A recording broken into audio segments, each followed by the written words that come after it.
on a Bench. I'm Josh Torvich. Special guest, Cecilia Pierce. Yeah, coming to us from Trillium Regional. All right, don't let me botch your title up, okay? You're fine. Regional Director of Trillium, right? So I'm the Regional Vice President for Trillium's Southern Region. Do not let me leave out VP. If you say someone's title and they're a VP and you leave out, it's like a slap in the face. It is not a slap in the face. Yeah, I am happy to just be doing the work that I do regardless of title. Yeah, so that's cool. yeah, I understand. Yeah. I understand VP.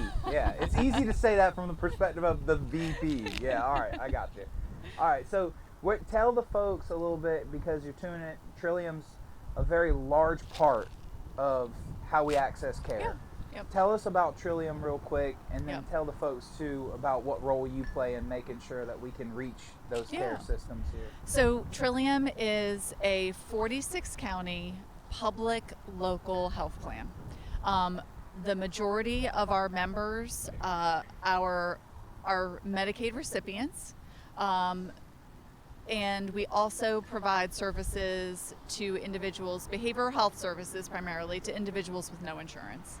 So if someone is receiving Medicaid and has significant mental health, substance use, or developmental disabilities, or a traumatic brain injury, they will likely be assigned to our health plan, because we offer some of the basic services that all Medicaid health plans have.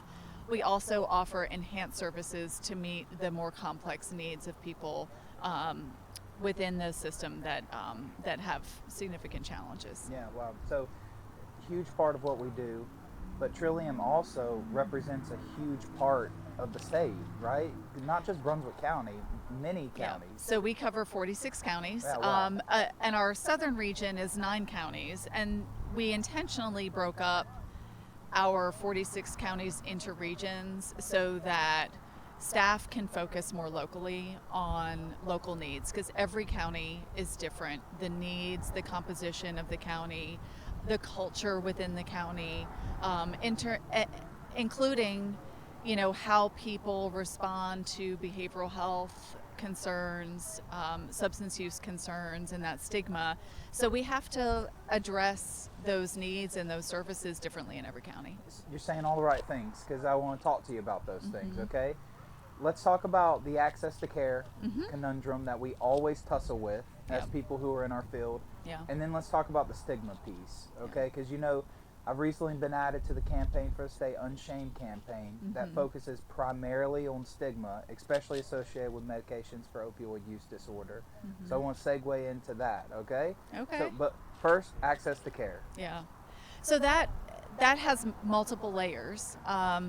Access to care can mean whether someone is insured or know that services are available to them if they're not insured. That's one of the questions that we get all the time with our state-funded health plan. Yeah. So a lot of people don't know that if you have a mental health concern and you are in North Carolina, that your LME MCO, which is what Trillium is, a local management entity and managed care organization, and there are 4 of us around the state. So regardless of where you are, all of us receive state funding to provide substance use and mental health support to folks with no insurance. So that can really help people get the care they need earlier on in the cycle of serious mental health and substance use issues before it meets the needs of, or meets the level of folks going to the hospital or calling, 911 in a crisis. We really want to prevent that crisis by providing that earlier access to care. So it's the timing of care, it's the amount that you get and whether that really meets your needs. It's the type of care that's available to you, either because of insurance and what it covers, or based on what's available in the community, which I think, we've seen some challenges with in Brunswick County, in terms of the number of providers that are available versus the number of folks that live here and might need to access services. And that point of the conversation always segues back into the timing of access to care. We know from the work that we do that when people are ready to move in a different direction, they're ready. Yeah. and oftentimes we let them down. Yeah. Don't. So whenever you feel that, and that's kind of what we're talking about in a broader sense, for folks to be able to say, and this, it does put a lot of pressure back on the providers It does. of the care, because we know when the phone call comes in and somebody says, I'm sick and tired of this living situation that I'm in, whether it's homelessness, substance use disorder, extreme mental health condition. When they're ready, they're ready. And we kind of have to be always on the more reactive approach for when they throw that flag up, right? Yep, absolutely. How does Trillium help to address those things? Yeah, so we have a behavioral health crisis line, and that is available 24/7, 365. So when folks call our behavioral crisis line, we do a quick assessment. We have clinicians that staff that line. So we do a quick assessment of where the person is in their crisis, what type of crisis it is, and what level of care they might need to help resolve that crisis. Yeah. And so we hope that resources are readily available, especially in the way when we're talking about substance use, in terms of the availability of a residential or a bed setting. Right. Whether it's detox, whether it's a long-term program like Christian recovery centers, or another setting that's going to allow that person to move right into recovery when they're ready. Because we know that that window is really small, and if you cannot act on that desire to recover, that hope, you may lose that window of hope that person has, or that window of motivation, and we don't want them to go right back to using again. You get frustrated navigating the process, and Yeah. it burns you out. You just lose Absolutely. steam of it. And one of the things that I think of whenever we're talking about this is our ability, for instance, in the jail system, phone call access is extremely limited. They don't have access to a computer to fill out. What are all of our applications? They're online, right? So, one of the things that we've explored, especially in Stanley County with a DA and the sheriff there, being able to approve a bailiff to go through these 6 or 7 preliminary vetting items, and actually allowing a bailiff in the jail system to approve somebody for entry into our program. It's fantastic. We're just getting a call from them, a corrections officer who's saying, hey, I've got John here, and I've already vetted him for you according to your expectations. He's ready for a bed. We never even talked to John. We don't have to talk to John. It truly is, for these low barrier entry, like Christian Recovery Center prides itself, low barrier. You don't even have to have an ID to come to us. We'll take you. Low barrier to entry. Answer yes to these 6 things. That's it. Yeah. You get a bed, you get an opportunity. And that's a big deal. Yeah. So I just had a conversation with a court system staff person in another county where there is a significant intake process to get an inpatient bed for treatment. And that can be very discouraging if you don't have that support person to help you fill out the application, help move it through the process. And there's that wait time. So reducing, unnecessary barriers to folks getting access, and that diversion piece is a big deal, because what you really want is exactly what you're doing. You're getting people out of a system that is not equipped to manage substance use and mental health concerns. That system is primarily related to safety, right? It's not meant to be a treatment location. So we want to get folks into appropriate settings where they're going to get the care they need to resolve the issues that led them to that place. And we started this same conversation with Novon's regional team. The vision that I posed to them was, how great would it be for the nurses in the ER? Once they get classified as observation, the hospital actively loses money on them.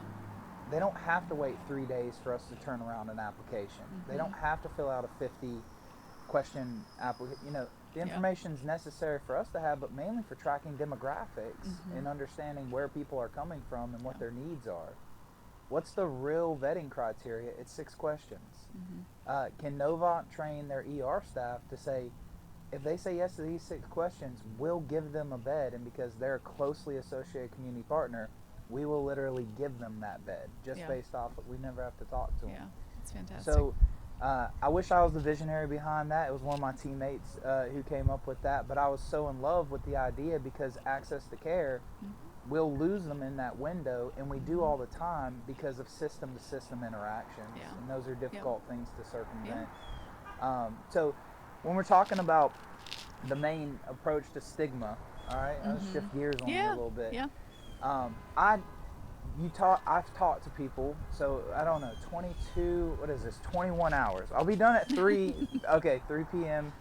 That'll be 24 hours, so I'm at 22 hours, okay, right now. You're doing some good mental math for being here this long. I'm impressed. Yeah, well, all right, so I'm almost home, all right, I'm almost home. I've been up since 4:15 yesterday, all right, but it's feeling good. I got my second win, you know, all right. It's always helpful. So when I'm thinking about stigma, I've talked to so many people, and many of them capture the essence of how stigma works both ways, right? People in recovery have their stigma against people in community for the judgmental aspect of it. And then, of course, the same thing, reversed role for community and stigma associated with that.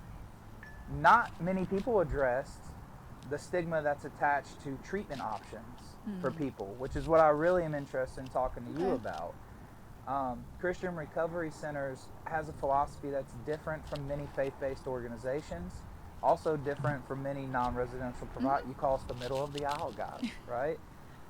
And I shared a comment with you before we got started that I do actively coach my team to say things along the lines of, we can have our standards and our values here as an agency, right, as a community-based agency, but we can't give up the opportunity to minister to people who are only ready to go here. Yeah. And that really is where our heart is with all of those things. And because here, for this person to get here, is a lot better than here where they currently are. That's right. And I love the idea of recovery being something that's more of a ladder. They have to keep climbing. Yeah. And maybe eventually they'll get there, and maybe they won't. Maybe they won't consider that a meaningful goal. But I'm not comfortable with us giving up our ability to access them as an individual to help influence and create that pathway that they would aspire to. Yeah. So talk to me about some of the more harmful ways that we approach the stigma around treatment options, okay? So the stigma around treatment options, I think the idea that someone has to follow one path to treatment or recovery is very stigmatizing. I have not spoken to one person in recovery that has the same path as anyone else to their recovery. It looks different for everyone, and I think that we need a system that acknowledges and embraces that so that people get what they need at kind of same thing as access to care, right? If we, and of course, I'm kind of coming at it from the lens that people tend to know what the solution is, and it needs to be available to them. You're saying instinctually, right? Yeah. Like they lean in the direction of what they really, and most of the times they're on target with, and a lot of that's driven, I just want to make sure we're saying the same thing because I kind of vibe with this. They're driven from their values, their beliefs, their impressions on what they most would need, and when they reach that self-attestation piece of like, I really need this, they've enacted something that you can't create, motivation and goals. Absolutely. You have to kind of help. Yeah, and you might try some different treatment options. Depending on what's available at the time that you first start to seek treatment, or what you think you want at the time.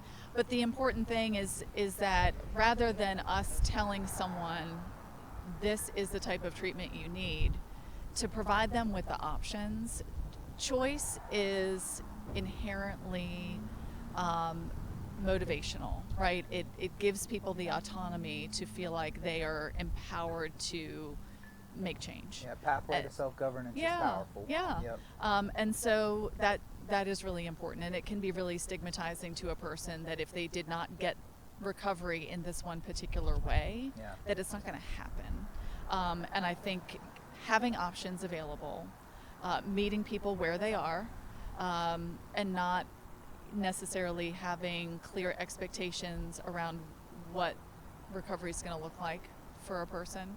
And then just setting an example, I think, is really motivational. Kind of having that peer model where you are showing folks that recovery is possible in every different way. Yeah, I really enjoy the sentiment that you're sharing about that option piece, and I just want to talk to you about this.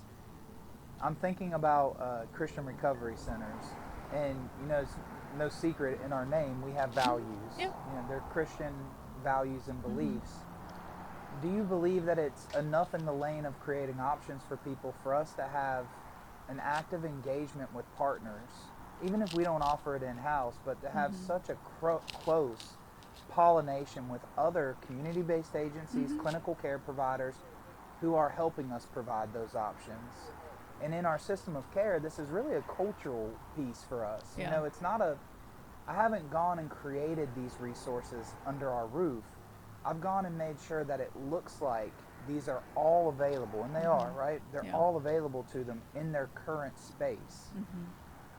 Is it the same thing, but it's kind of different, right? Because it's not, we wouldn't encourage agencies to become the one-all be-all.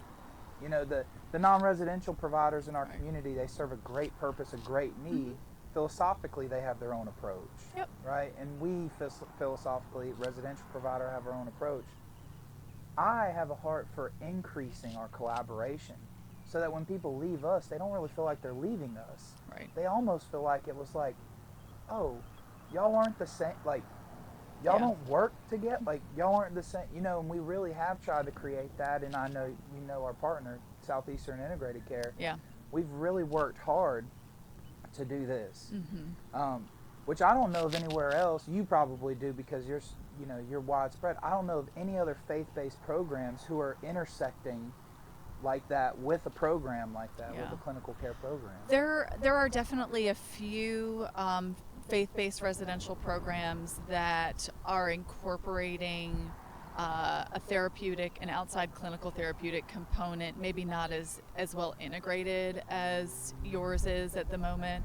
I think things are moving in that direction because, often peer support and the residential component is key, and sometimes additional supports around trauma and a need for that clinical piece of treatment is necessary. And I think, I applaud you guys for recognizing that, and also recognizing that as folks return to the community, they need to be able to feel comfortable engaging in ongoing care. That's right. Which and our programs like ours haven't been great at. We don't have a great track record in following people home. Yeah. That's just the truth for faith-based, community-based programs. Yeah.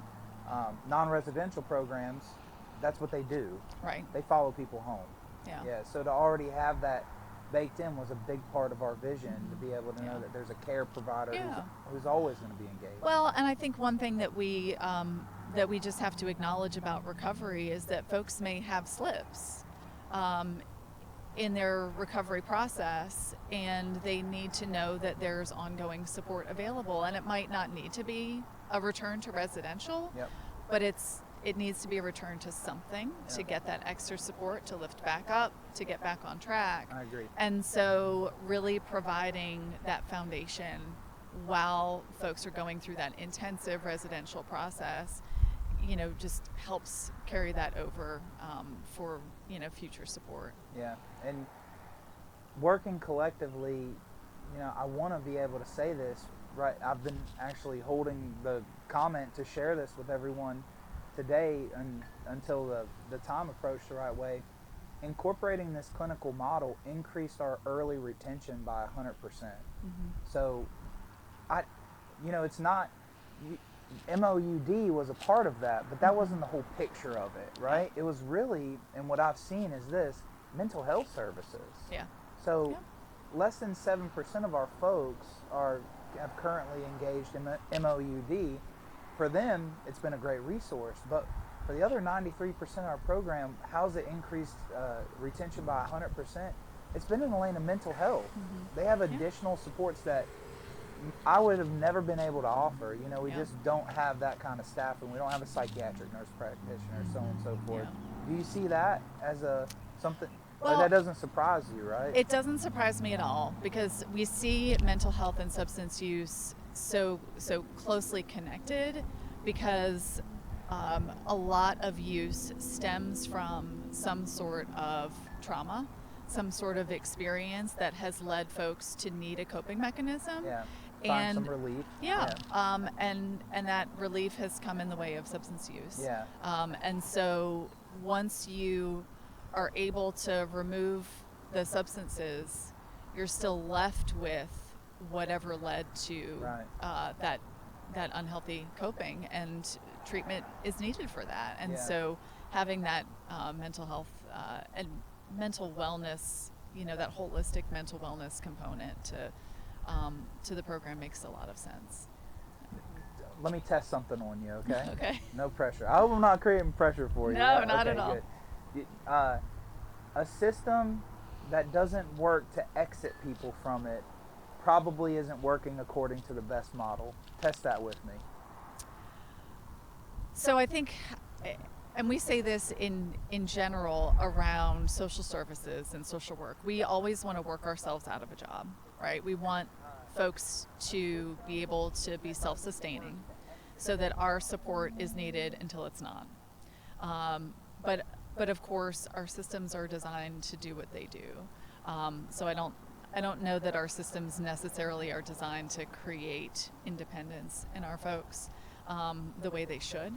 But part of that is systems working together. So I mean, with your program and the fact that it has incorporated employment and some of those other social determinants of health, I mean, that is also, and just to sidetrack a little bit, with Trillium's benefit plan, one of the key components that we've been able to put in place is care management, so that we're not only connecting folks to mental health or substance use services, but also connecting them to social determinants of health resources. Yeah. So connecting folks to safe and stable housing, employment, social interaction, Yes. social opportunities to decrease that isolation, food access. So there's all of these stabilizing factors that need to be in place for people to really and truly exit a system. Which is where programs like mine. All right, I gave us some bad credit earlier. I'm gonna give us some good props now. Okay, we really thrive in that space. Mm-hmm. Holistic care, approach for individuals across a large plane of just what it looks like to achieve well-being in many indicators, across many indicators. It's really community, isn't it? Like we're describing them reintegrating to community, reintegrating to the family, and then working to make decisions that lead them to the place of their potential. Mm-hmm. So simple enough, they look in the mirror, they really love that person. There's something special about that place. Yeah. And they feel connected in a way that was not happening when they were in active use. Yeah, they have there's something that calls them to it. Mm-hmm. Yeah, there's people who calls them to it. There's responsibilities that call them to it. I think of that on a broader sense too, that for us sometimes, we might be the chief complainants whenever it comes to some of these things, because we drive a little bit too much when we should dial back. And that is the tussle that all of us have. Even if it's a peer support working with somebody, the tendency to be like, oh, don't do that, is kind of like instinctual almost. You're usually basing it off of your own experiences, right? But I was just having a talk, maybe you'll go back and watch it, with our program director for Rose House, Ashley, and she said a really cool thing. I'm going to repeat it. I might butcher it, but I'll get the concept the right way. She said, sometimes we have a lady who's graduating our women's program, and we just can't convince her not to go back to an abusive relationship, one that she's openly shared with us is abusive. They said, so we won't say, well, you're making a poor choice. Call us if you need us. They'll try to get marriage counseling. They'll say, if you're going to do that, please don't do that. But if you're going to do that, Right. we're going to help you with this. Can we do that? Yeah. And I thought, oh my, like, she works for me. I was so proud of her, though, Mhm. whenever she shared it that way, because I'm like, yes. Yeah. Like, that is what I'm talking about across many systems, though. So that, in its essence, is a harm reduction model. Yeah. Which I think folks hear harm reduction and it sounds really scary. Stigma? Absolutely. Okay. So you don't have to go from 100% to 0. Right. You can reduce harm without necessarily expecting someone to completely eliminate it, and it's still incredibly beneficial. Yeah. And so that support in saying, okay, if this is the choice you're going to make, let's wrap support around that choice to try to make it as safe and healthy as possible. Yeah. Because what that does is it allows the person to know that they're cared for. It continues to provide them with that support system, Yeah. right? So you're not taking away that support system that's so necessary for them when they need help. Yeah. Because once you say, "Oh no, that's not going to work," you have created a barrier. Yep. You've broken that trust relationship. So I was going to say, you severed relationship. Yeah, And- absolutely. And for us, really, relationship is key. Mhm. Like, we have to have them calling us when they hit the bump in the road. That's Yep. the point. Yeah. Because it likely is coming for the majority of people. The small minority don't hit bumps, is what Yeah. I would say. Yeah. The largest majority hit bumps do. where they need the system in some interaction. Mhm. So this is where I get stuck in the harm reduction model, I'll be honest with you. When resource is applied to reinforce what you would automatically know is a poor choice, Mhm. I enjoy the harm reduction model that reinforces a well choice even in a poor situation. Yeah. You know, so this is where I kind of wrestle with myself, you know, Mhm. because I think, okay, I can see that, you know, I can Yeah. see that side of it, but I can say, but I don't want to reinforce a clearly poor choice. Mhm. What I want to do is apply supports that move away, but still can attach themselves Yeah. to that poor choice. Yeah. Do you wrestle with that too, or? I think it is definitely a hard thing to wrestle with. I think when we're talking about trying to support people whose choices are really life and death, we want to ensure that ultimately they feel loved and cared for, so that when they're willing to choose wellness in any way, that they know that they can reach out.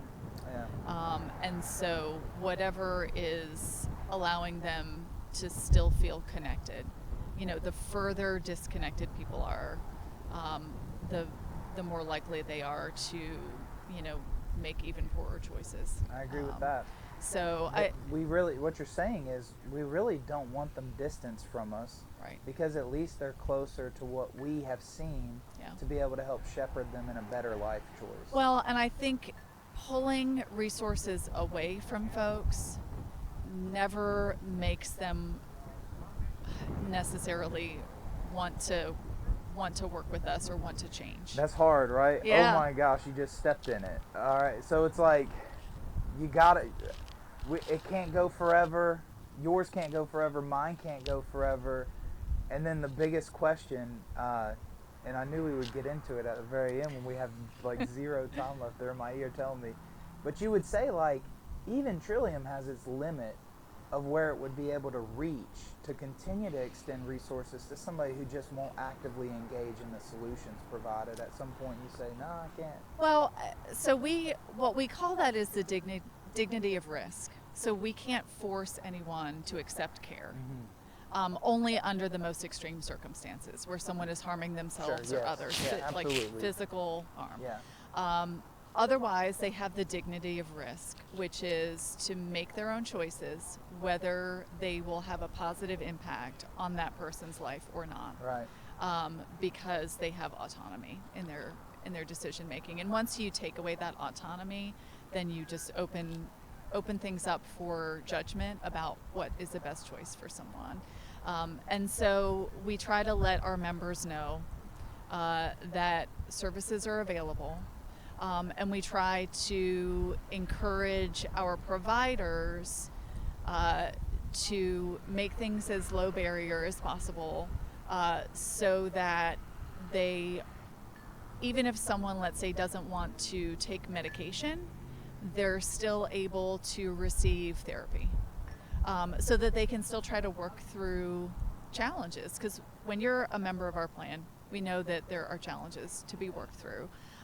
And so just trying to stay engaged in some way. Yeah. And peer support has been huge in that piece. So peer support is built into a number of our services, and that has been incredibly beneficial in allowing a person who is struggling to say, I'm working with someone who's been through what I've been through. It's made all the difference Yeah. for us. It Yeah. really has. It's reshaped the way we've been able to reach people. Yeah. And I'm a big fan of the peer support model, the class, the training. It's exceptionally well done. Yeah. Yeah. I love this. Yeah. I got to say this to you. Thank you for making up your time. Yeah? Yep. Maybe a little bit of guilt, a short text response. I got to say, okay, well, he's guilting me into coming. Not right? at all. right, Not at good, all. good. No, I appreciate the opportunity to I'm chat. so happy you did. This is making a difference for people, and getting to hear from people who have as important jobs as you do, representing such large agencies. It's really important to this piece. Well, of it. this is a gift for us to be able to share that resources are available, Yeah. and recovery is possible in many different Yes, it is. avenues, and just that there's a partnership there, and Yeah. so People are appreciate getting it. well every day. Yeah. They really are. Yeah. People are getting well every day. Yeah. Cecilia Pierce, Trillium Health. You can find a lot of information on Trillium at your website. TrilliumHealthResources.org. TrilliumHealthResources.org. And we'll be right back.